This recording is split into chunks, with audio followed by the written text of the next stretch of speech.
The federal government of the United States of America looked a Grammy Award-winning rapper dead in his eyes and said, "We have the receipts, the wire transfers, the phones, the names, and the body." Think about that for 1 second.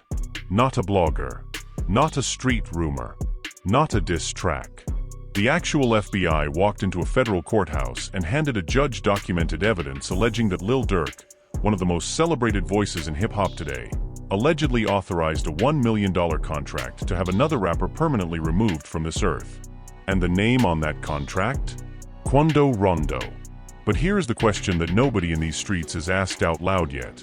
If this plot was so carefully organized, so allegedly layered across multiple OTF members, with cash moving through different hands and hitmen being recruited from different cities, how did the FBI know every single detail?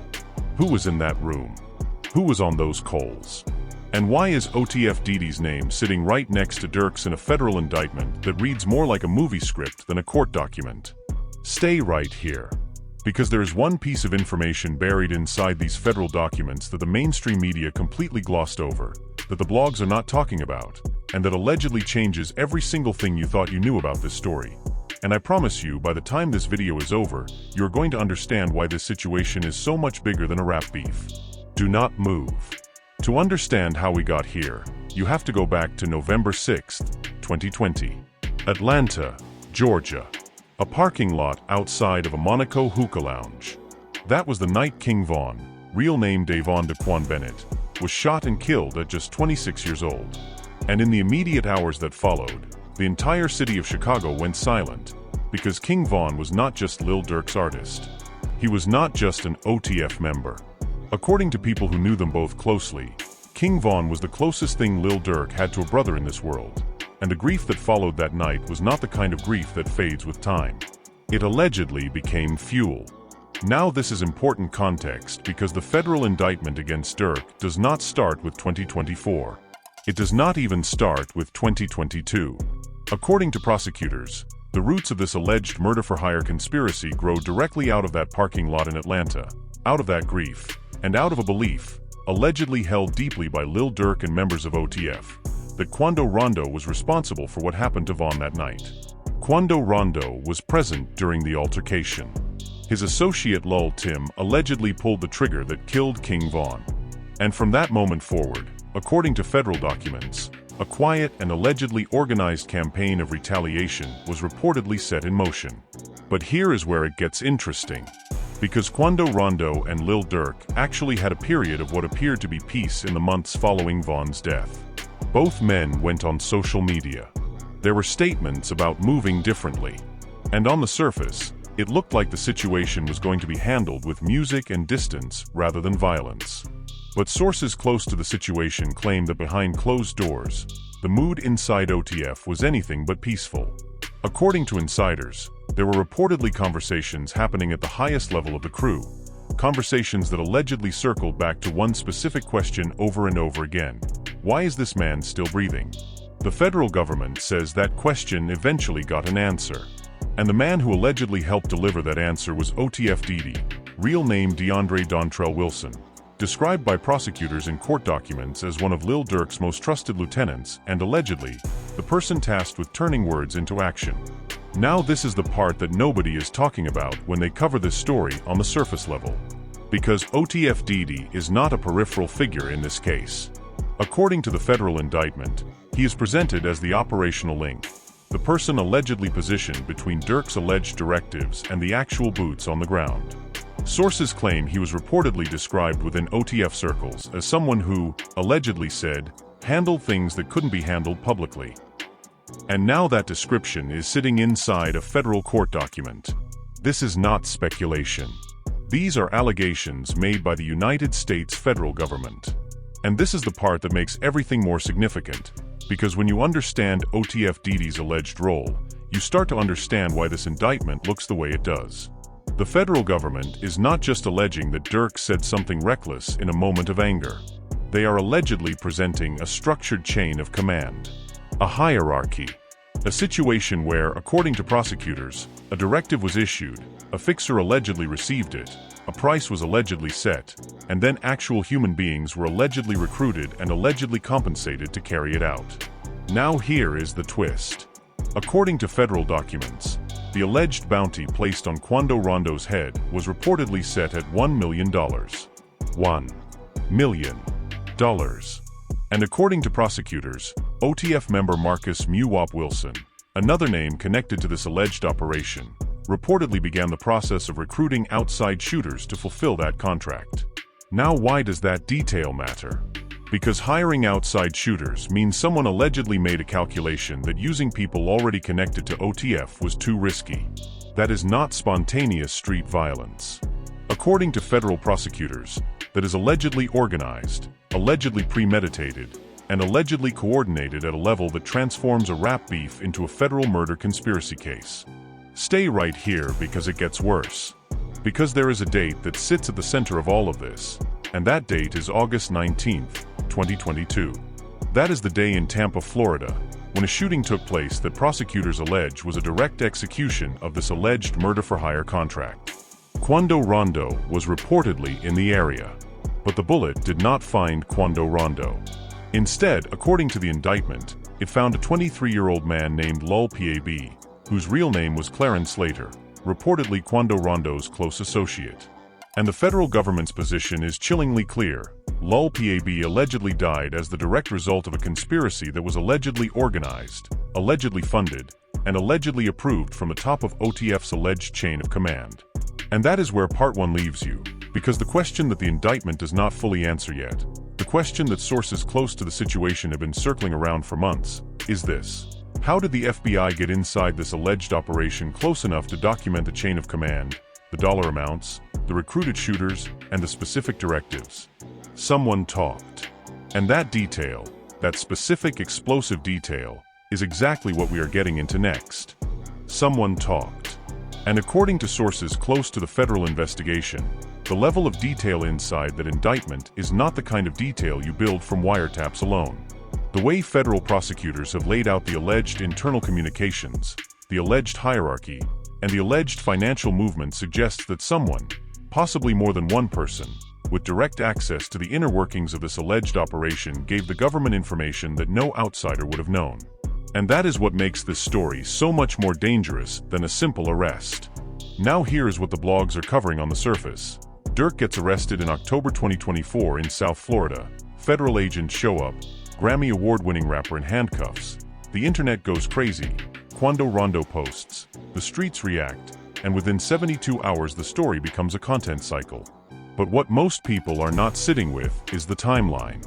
Because this arrest did not happen because the Fed suddenly got interested in a 2022 shooting. According to legal observers following the case closely, this investigation was reportedly running silently for at least 2 years before that October 2024 arrest. 2 years of surveillance. 2 years of allegedly building a case that prosecutors reportedly described internally as one of the most thoroughly documented music industry federal cases since the 2005 murder-for-hire charges that rocked a different era of hip-hop entirely. And this is the part that nobody is talking about. Because during those 2 years, while Durk was releasing albums, performing at festivals, winning awards, and building his public profile to its absolute peak, the federal government was allegedly watching every move. According to insiders with knowledge of the investigation timeline, agents were reportedly tracking financial transactions, monitoring communications, and allegedly interviewing individuals connected to OTF as far back as 2022. Which means that by the time Durk stepped on stage to accept an award or dropped a record that debuted at #1, there were allegedly federal agents who already knew what they were building toward. But here is where it gets interesting. Because OTF Dede's role in this case is not just about the alleged murder for hire. According to federal documents, prosecutors are alleging a pattern of conduct that extends beyond this single incident. A pattern that allegedly points to Dede being consistently used as what sources describe as the operational layer between Durk's alleged instructions and the street-level execution of those alleged instructions. Prosecutors reportedly described him in court filings as someone who allegedly received specific directives and then allegedly managed the logistics of those directives using a network of individuals who were allegedly compensated for their participation. And sources claim that when Dede allegedly received the directive connected to Quando Rondo, he did not hesitate. According to insiders, Dede allegedly told the recruited individual something to the effect of, "This comes from the top, and the top takes care of people who take care of business." That alleged statement, which sources claim was documented through communications reviewed by federal investigators, is reportedly one of the pieces of evidence that prosecutors intend to use to establish the chain of command connecting Dede directly to Durk in this alleged conspiracy. Now I want to be clear, this is alleged. These are not proven facts in a court of law, but those are the allegations sitting inside a federal indictment, and they are deeply serious. Now stay right here because it gets worse. Because here is where OTF Boogie enters the picture. Court records and legal filings connected to this case reportedly show that at least 5 OTF-affiliated individuals were either arrested or named in connection with this alleged operation, and OTF Boogie is among those whose name appears in the broader scope of the federal investigation. According to sources close to the legal proceedings, prosecutors were reportedly building what they described as an enterprise case, meaning they were not just trying to prove one shooting, one payment, one directive. They were allegedly trying to demonstrate that this was a pattern, that the alleged infrastructure existed, that the alleged hierarchy was real and functioning, and that the alleged murder-for-hire targeting Quando Rondo was not an isolated incident but rather allegedly just one execution within a larger alleged pattern of organized violent conduct. This is the part that reframes everything you thought you understood in the first part of this story. Because when you initially hear Lil Durk paid someone to kill Quando Rondo, your mind goes to a beef, a street grudge, 2 rappers and a violent ending to a violent chapter. That is how the blogs frame it. That is how the comment sections process it. But when you look at what the federal government is actually alleging, an organizational structure, a lieutenant managing logistics, outside shooters recruited to maintain distance, financial transactions allegedly documented, communications allegedly intercepted over a 2-year surveillance window, what you are looking at, according to prosecutors, is allegedly something that bears less resemblance to a rap beef and more resemblance to what the federal government would classify as an organized criminal enterprise. And that distinction is not small. Because the charges Durk is facing, federal murder-for-hire conspiracy under Title 18 of the United States Code, carry a potential life sentence. Not years. Not a decade. Life. And as of the most recent court filings, his trial was pushed back and is now scheduled for October 2025, giving both sides additional time to prepare for what legal analysts are reportedly describing as one of the highest-profile federal criminal trials the music industry has seen in a generation. And here is what they allegedly did not want you to find out, because somewhere between the arrest, the trial delay, and the indictment details, there is a conversation happening at a legal strategy level that sources close to the defense are reportedly calling critical. And that conversation allegedly involves a decision that has not been made public yet, a decision that, according to insiders, could change the direction of this case entirely before it ever reaches a jury. That decision, the one sources close to the defense are allegedly circling around, reportedly has everything to do with the question of cooperation. And before you think you know where this is going, understand that the cooperation question in this case is allegedly not straightforward. Because according to sources with knowledge of the federal proceedings, prosecutors are not just sitting on one witness. They are reportedly sitting on multiple individuals who were allegedly inside the alleged operation at different levels, some peripheral, some allegedly central, and the legal calculus on the defense side is reportedly being described by insiders as navigating a minefield where you do not know how many mines there are. Now here is the twist. Because the irony that people close to this situation are allegedly whispering about is this: the very infrastructure that allegedly made the alleged operation difficult to trace from the outside is reportedly what made it so easy for the government to document from the inside. When you allegedly use multiple people across multiple layers, when you allegedly route financial payments through different hands, when you allegedly recruit shooters who do not have direct ties to the primary target, you create distance from the top. But according to federal prosecutors, you also create multiple entry points for cooperation. Every additional person who is allegedly brought into an operation is another potential witness. And the government, according to legal sources familiar with the case, allegedly has more than one. And this is the part that nobody is talking about. Because while the internet is debating Durk's innocence or guilt, while the comment sections are split between people who believe the FBI is targeting black artists and people who believe the indictment speaks for itself, there is a quieter conversation happening among legal observers that is arguably more significant than the public debate. That conversation is about the FBI's methodology in this case. According to sources familiar with federal investigative practices, the level of financial documentation allegedly presented in this indictment is consistent with a long-term surveillance operation that reportedly included not just communication monitoring, but also alleged financial forensics, meaning the government was allegedly tracing money, following alleged payments, documenting alleged transfers. And according to insiders, some of those alleged financial trails reportedly lead to places that neither Durk's legal team nor the public has fully grappled with yet. Now reportedly, according to sources close to the situation, when Durk's legal team first reviewed the full scope of the federal evidence package, there was allegedly a moment where even the attorneys were described as visibly processing the weight of what they were looking at. Sources claim one person present at that alleged review reportedly said, "This is not what we expected." That alleged statement, if accurate, tells you something significant about the gap between what the public knows about this case and what allegedly exists inside those sealed federal documents. Stay right here because it gets worse.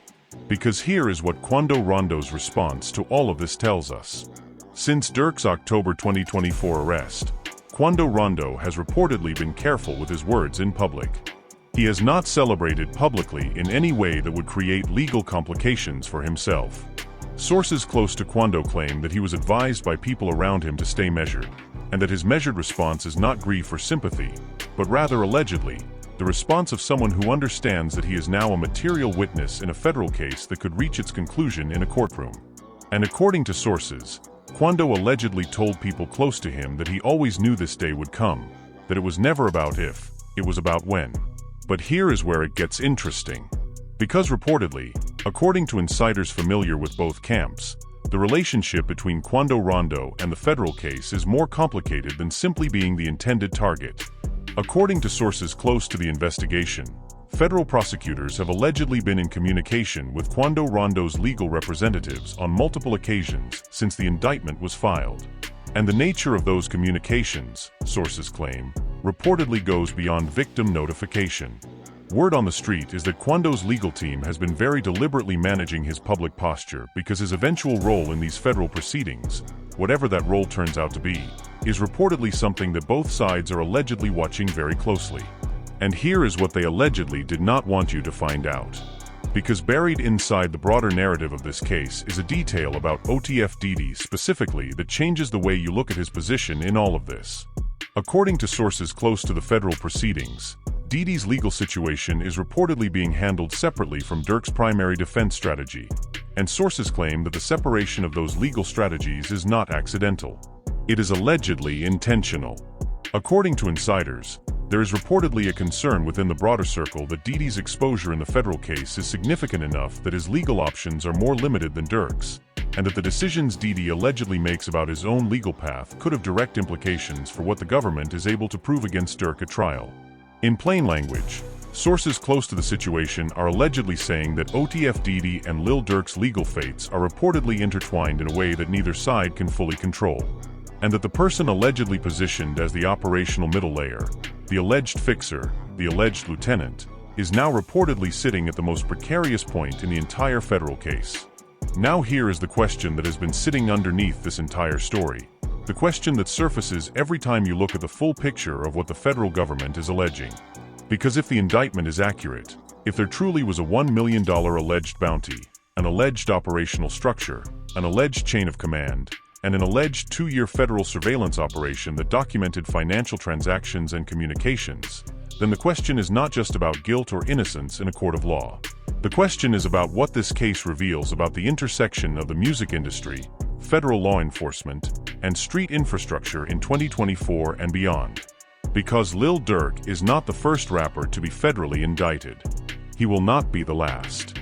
But the specific nature of these allegations, the specific dollar amounts, the specific organizational structure the government is allegedly presenting, all of it reportedly points to a level of federal attention on hip-hop street ecosystem that is bigger than one case, one artist, one indictment.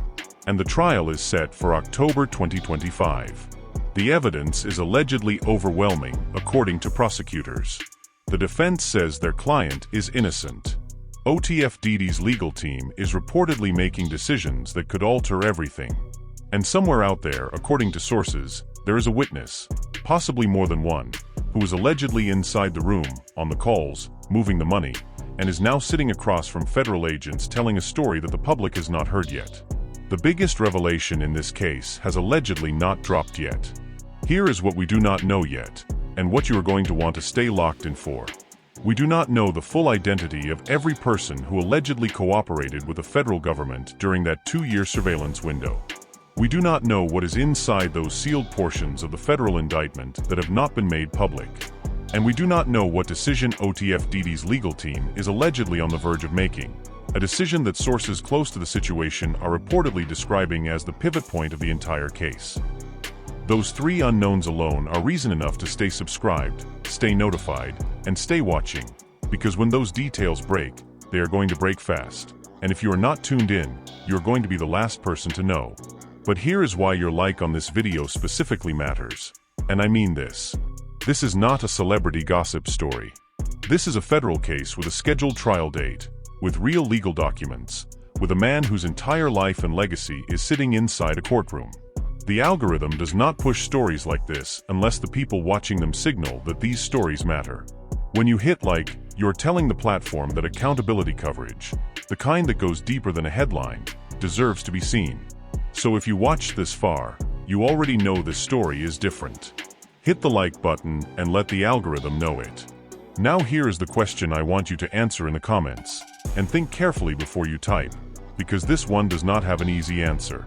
If the federal government's alleged evidence is as documented as prosecutors are claiming, the financial trails, the communications, the alleged chain of command, then why would a man at the peak of his career, with a Grammy, with a $100 million music empire, allegedly authorize something this risky? Is it grief? Is it loyalty? Is it a level of confidence in your own infrastructure that turns out to be misplaced? Drop your answer below. Because the debate in these comments over the next few days is going to be more honest than anything you will read in the mainstream press. And I will leave you with this. The trial starts in October 2025.